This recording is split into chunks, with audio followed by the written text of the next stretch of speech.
Hey everybody, welcome to Mixing Music Analog and mixingmusicanalog.com and here on the YouTube channel. And today we're going to do another episode of Inside the Mix.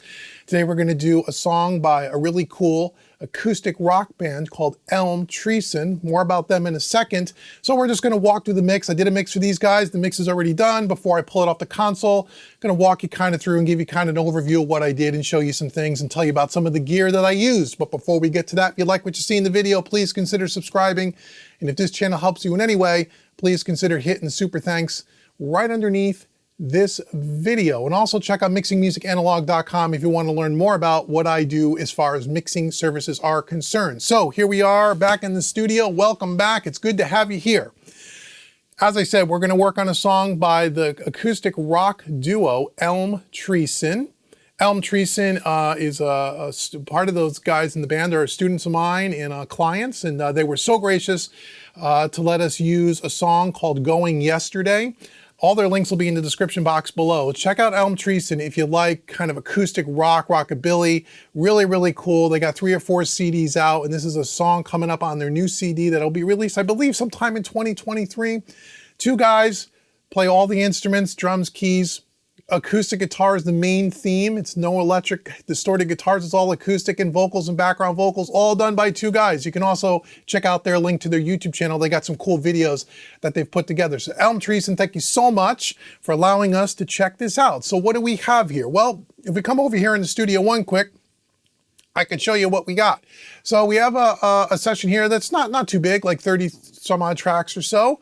We have a drum kit here. I got a kick sample, snare sample, snare bottom, hats, toms, overheads, rooms, a couple of percussion tracks, tambourine and shakers. Got a bass guitar, and then we have a whole series of acoustic guitars because, as I said, the main instrument in the band is acoustic, which is cool. We got about 13 different acoustic guitar tracks, all playing little bits and diddles. And then we have acoustic solo as well, lead vocals, some harmonies, and some background vocals, and an organ track. So that's what we got here in Studio One. And the way I've laid it out on the console here is I got all of our drums down here, bass, an acoustic guitar group. I've grouped some stuff with all these acoustic guitars, similar parts together. I kind of grouped them in Studio One and routed it out to the console on a couple of faders here. And then we have down along this side of the console, track 17 on, all the singular acoustic guitars that are playing all the little bits that I felt needed to be on separate tracks. We have a stereo pair for the guitar solo. And then we have our lead vocal, we have harmony vocals, background vocals, and then on tracks 33, 34 on the small faders, we have our organ tracks. This is 34 tracks. They're all grouped down and routed down to a busing system, drums, percussion, bass, acoustic guitar, the solo, the lead vocals, and the background vocals. So that's what we got going on here. So let's take a quick listen. I'll give you a little bit of a snippet to this particular track here so you can hear where we kind of landed at the end of the mix here. And then I'll just kind of walk you through grouping of instrument one set at a time and kind of tell you what we did and give you kind of an overview. So here is Going Yesterday by the acoustic rock duo Elm Treason. Here we go.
So there we go. So there's all the way up to the guitar solo. There's Elm Treason going yesterday. Again, go check the guys out. Really, really, really cool what they got going on over there. You're really going to dig them. Okay, so let's talk about what we did. So let's start at the master bus and kind of work our way back, and I'll kind of give you the lay of the land, if you will. So on the master bus here, we're using the SSL bus compressor, the G-Series bus compressor. We're doing a typical, like a 2-to-1 ratio. We're doing about 3 to 4 dB of compression with an auto release. And that's really about it. Again, not really squashing it too hard. Prior to that, we're using the SSL Fusion, which you'll see come up on the screen. I don't know if I'll have the exact settings, but we're using the SSL Fusion. We're also using a piece of gear. That's the first mix I'm doing it on, is this with this mix, newly acquired. Prior or after the Fusion, we're going into the Neve 542 tape emulators in the 500 rack. Very, very cool pieces of gear. If you know anything about them, you know they get great reviews. I highly recommend them. They sound amazing. They really helped out a lot here. So we're going from the 542s, from the Fusion into the 542s, then into the G-Series bus compressor. That's what we have going on the master bus. In Studio One, on my print track, we have a couple of plugins as well. We're using here the Universal Audio K Stereo, which is kind of an ambient recovery plugin. I've talked about this before in the past, just adding a little bit of space to the song here. And then we're using the Moog EQ here. Still haven't gotten the hardware yet. And we're just doing a tiny bit of bump in the sub. And that's actually it, nothing else. Just like maybe plus 1 dB in the sub range. And then we're using a little bit of the isotope imager, ozone imager, just to give it a little more width. It gives me a little bit more width on top of the SSL Fusion and also on the K Stereo. So that's what's going on as far as the plugins go here.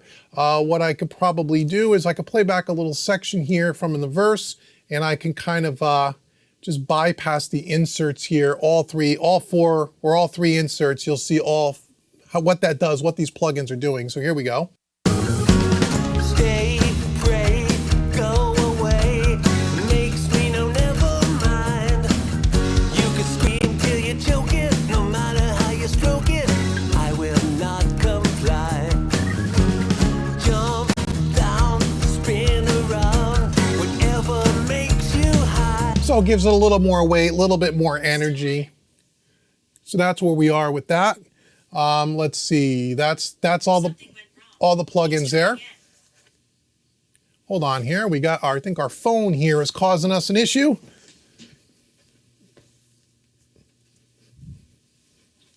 Okay, sorry about that. Oh boy, okay, so that's our master bus, our print track in Studio One. We're just using those 4 plugins to kind of give a little bit more energy, a little bit more width, a little bit more ambience to the track. That's all we got going on. That's our master bus. So now let's come down to our drums, and I'll talk to you about what we did on drums and what kind of gear I'm using. So again, we have a kick sample, snare top, snare sample, snare bottom. And for the samples, I'm just using Slate Trigger 2 and just using some of the standard samples that come along with it to enhance the original kick and the original snare. We have hats, tom 1 and 2, 2 overheads, room, and then we have a tambo and a shaker, percussion. So for the drums, what we're doing here, if I solo up the drums here, here's kind of what let me get rid of those here. Let's just listen to a little bit of the drum sound here. So let me do it this way so we don't hear the bleed of the reverb coming from the other instruments. Here we go.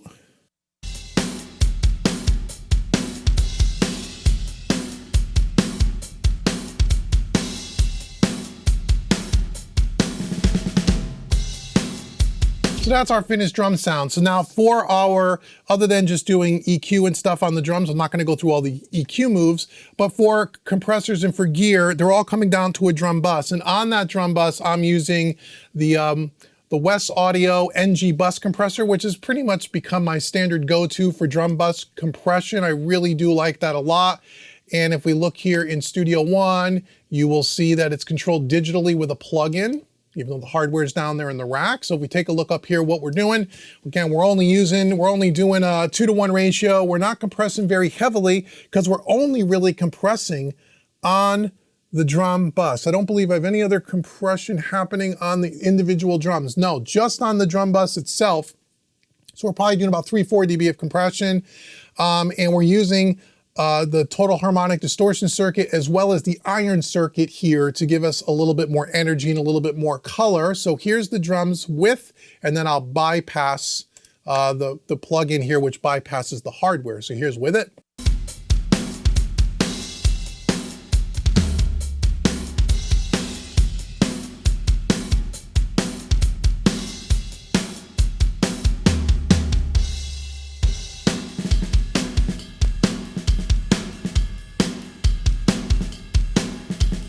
So not a ton of compression, just kind of gluing it together, giving it a little more energy, elongating the sustain of the snare and both the snare tracks and the overheads. This is a great compressor for that. Again, the drums are recorded very, very well, and so I'm just trying to tighten things up a little bit. Now from the NG bus compressor, we're going over for an EQ. We are going over to another new piece of gear that I got. First time I'm using it is on this mix. The EQ that we're using is we're going to be using a pair of Trident 80B EQs, which is really cool. I'm just boosting a little bit at 5K and a little bit at 50 Hertz, and that's giving us that sound right there. I can play back with it, and then I will take it out of the circuits. I'll bypass them over at the rack so you could hear the difference. So here's with it, and I'll bypass the EQs.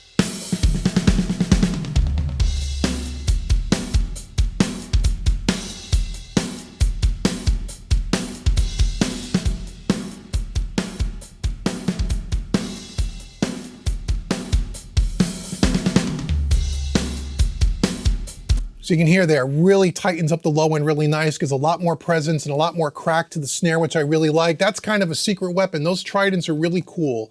And price-wise, they're only about 450 bucks each. And I got two as a pair.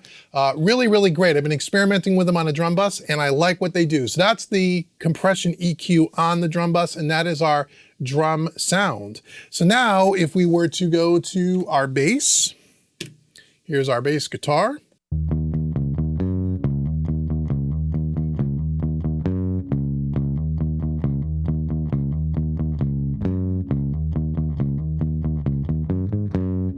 So we got a little bit of EQ there. And then on the bass, we are using, let's see, we are using the DBX 160A compressor is what I'm using over in the rack. Oh, I'll also go back and say on the two tom tracks, I failed to mention, we are using a piece of gear. We are using the Aphex 204s, which is my standard on toms for drums. The Aphex 204 will take any tom sound and make it sound great. The image will pop up on the screen if I'm not sure. I did a whole video on the Aphex 204s. You should check those out. Those are really cool. Back to bass. We're using the DBX 160A on the bass here. So here's with it, and then I'll take it out.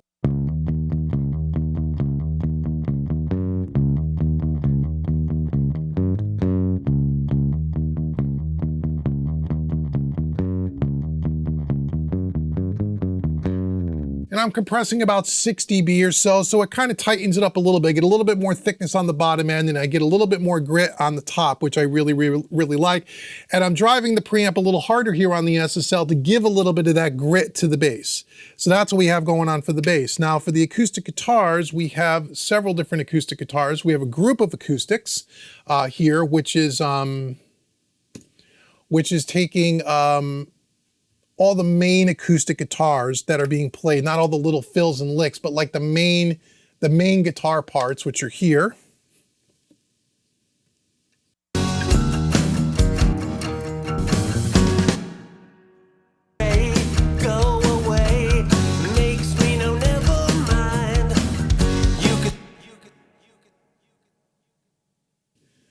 Let me get to those. They're right over here. They're not the main guitar parts. I'm sorry. These are more of the chorus guitars right here. We'll start with those.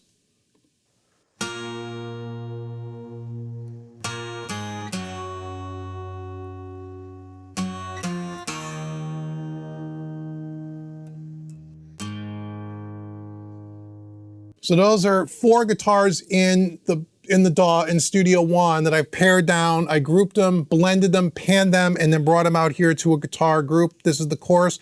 Those are going to the new audio-scape 260 VU, the DBX compressor. That's what's being used on those. So if I back that up a little and I'll take it away so you can hear the difference.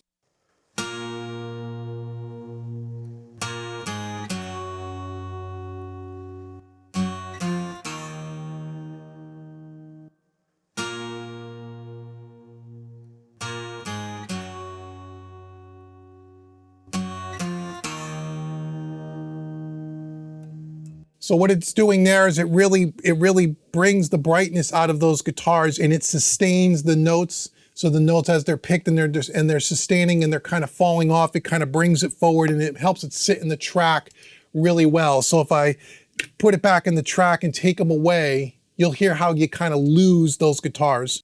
Hey, I'm going yesterday the way we said we'd never cave or waste. If only words to say, yeah. So it really helps bring them forward. I don't know how that comes across on YouTube, but it really does a great job of that. So that's the first set of guitars.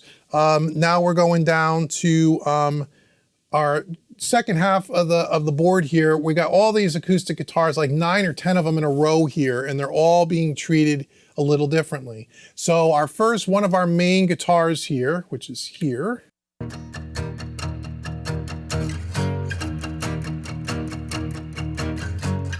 Those parts here are on 2 separate tracks, and they're being panned left and right. And both of those are getting, we're using the SSL Dynamics compressors, the 611 Dynamics or the E-Series Dynamics over in the 500 rack. I have 5 of them. We're using them on all of these main guitars. So these 2 guitars have both of those on there on a slow attack, just kind of peaking around 3 dB just to kind of tuck them in. So here's what they sound like with, and then I'll take it away.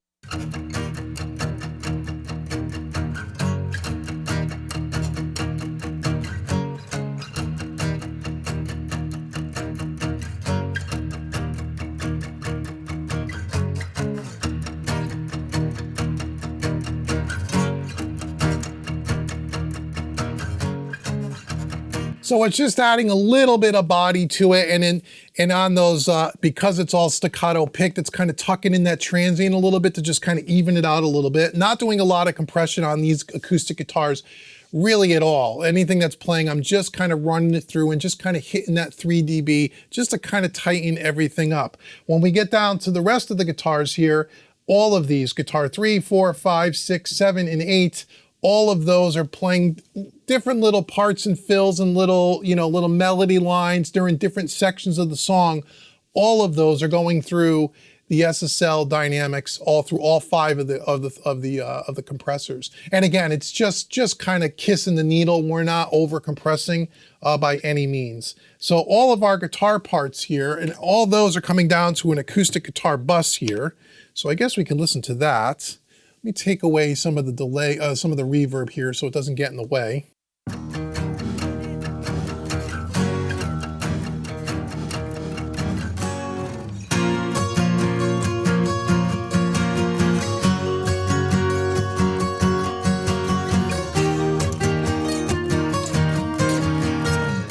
And nothing is being compressed on this guitar bus. It's all being done on the individual tracks here.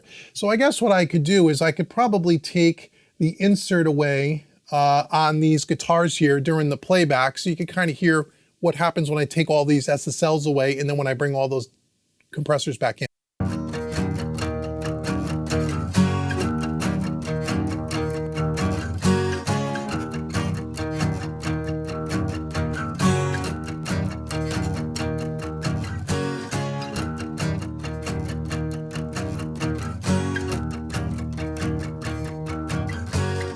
So again, what it is in here, it's very subtle. You may not even hear it over YouTube, but it's just tightening up those transients, just kind of giving all these guitars, just solidify them and just kind of make them nice and tight sounding is really all it's doing.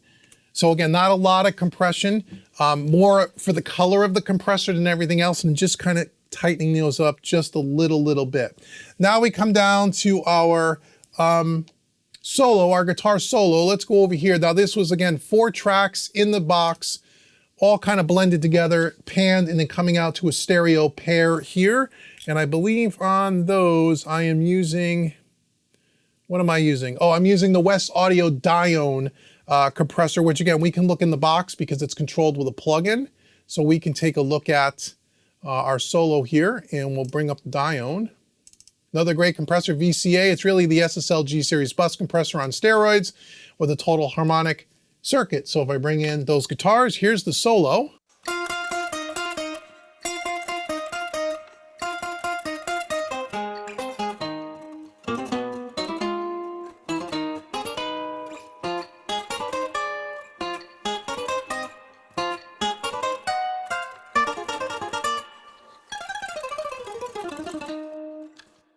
So again, what's happening here with the Dione, again, is it's bringing out more of the high end, it's gluing it together, and the total harmonic distortion adds a little bit of grit to it, which I really like. Because it's very staccato played, I want to make sure all those notes sound somewhat even and the dynamics don't get too out of control. So this is a great compressor for that. And again, we're compressing about 8 dB. I mean, we're not being shy with that compressor. So that's our guitar solo. And you'll see how it kind of, and then also, yeah, that's what we're doing on the solo. And then we can go down to the lead vocals, which would be next. So before we get to the vocals, let's talk a little bit about the reverbs. What we're using on all of the tracks, everything, is 2 reverbs. We're using on everything but the drums, we're using the XL305 by audio-scape. That spring reverb, I love it. I just dial a little bit in just to give the track a little bit more size. You really don't even notice it unless I take it away.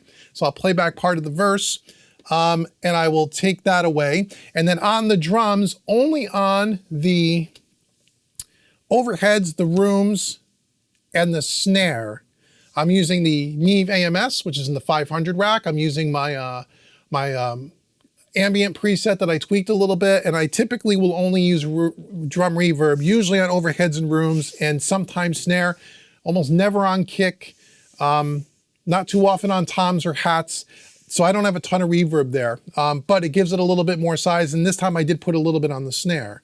So we could start with, what I'll do is I'll play the whole track back, and then what I'll do is I'll take away both reverbs at the same time, which is right up here. Maybe you'll see it on the overhead where when the lights are out, they're engaged. When they're red, we've now muted the reverbs. And this goes the same for vocals and background vocals. So here we go. We'll start it somewhere around the first verse. I'll take the reverbs in and out so you can hear what that does.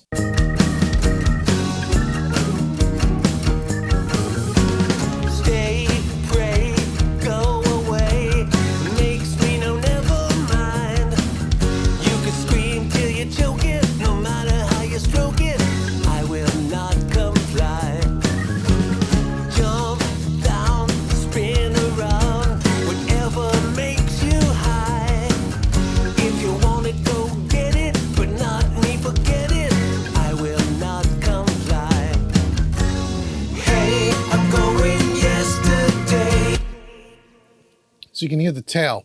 So it just gives it a little more size. It's very, very subtle. If you didn't point it out, you probably wouldn't hear it. You could hear a little bit at the end of the vocal phrases, you're a little bit of the tail, but for the most part, the reverb is very subtle, which is pretty typical for me. I don't like to drown things in reverb unless the track really, really calls for it. In this case, it certainly does not.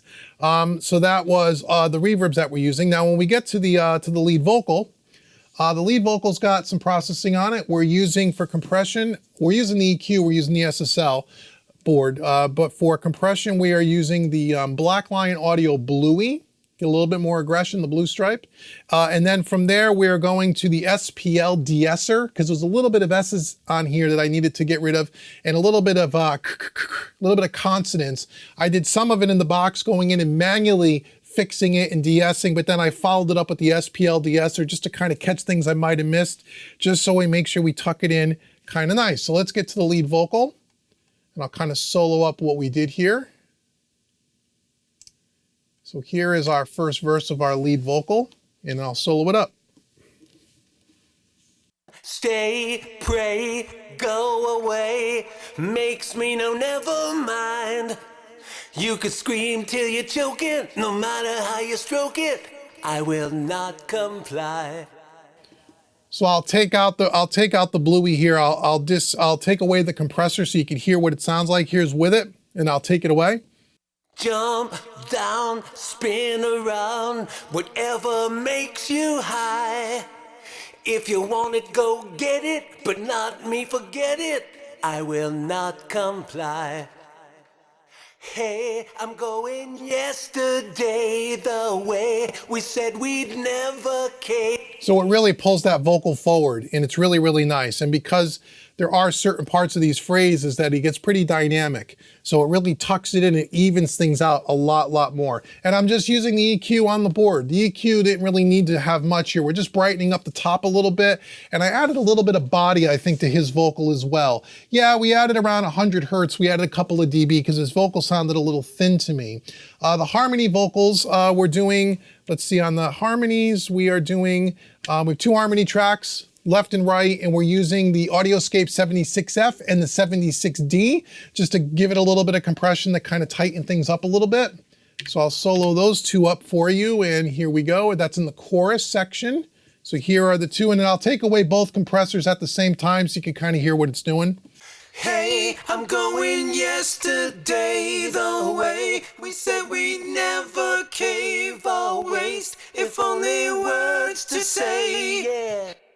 So again, we're not slamming these things either. We're doing probably 5 dB of compression. We're just tightening things up and pulling things forward with a little bit of a slower release to let it kind of stand out there.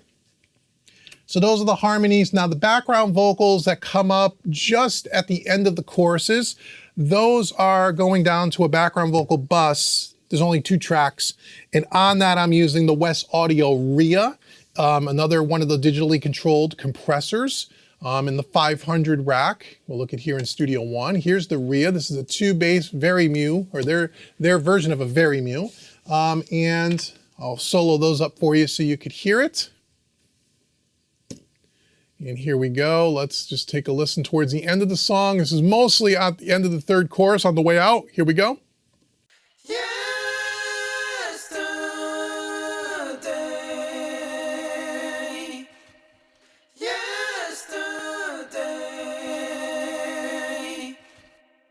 That's it. So it really takes that yesterday and it pulls it in, that transient, so it doesn't poke out too much, the first word of the phrase. And then as he starts to fade off, it just kind of holds it there and sustains it. Really nice compressor. Again, I don't think we're doing more than like maybe 6 dB, maybe 8 dB. I don't think we're doing that much. Are we doing that much? Let's see. Yesterday.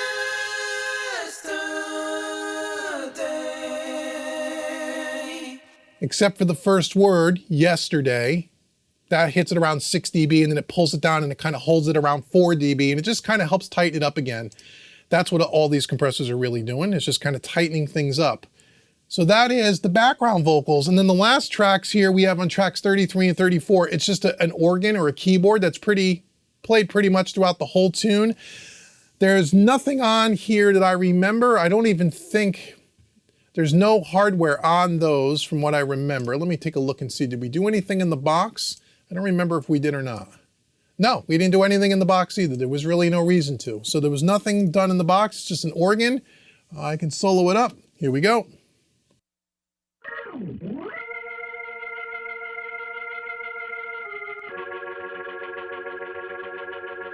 Mostly being played during the choruses is where you really hear most of that, but that's just straight out.